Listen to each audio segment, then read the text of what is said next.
நிலை பெயராது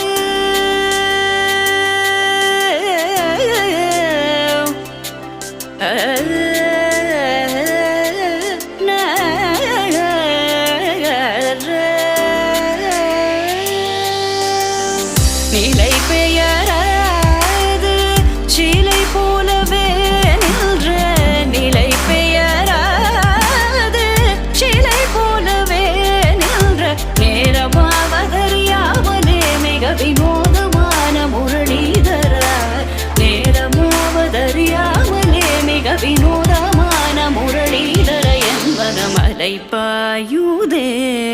கண்ணா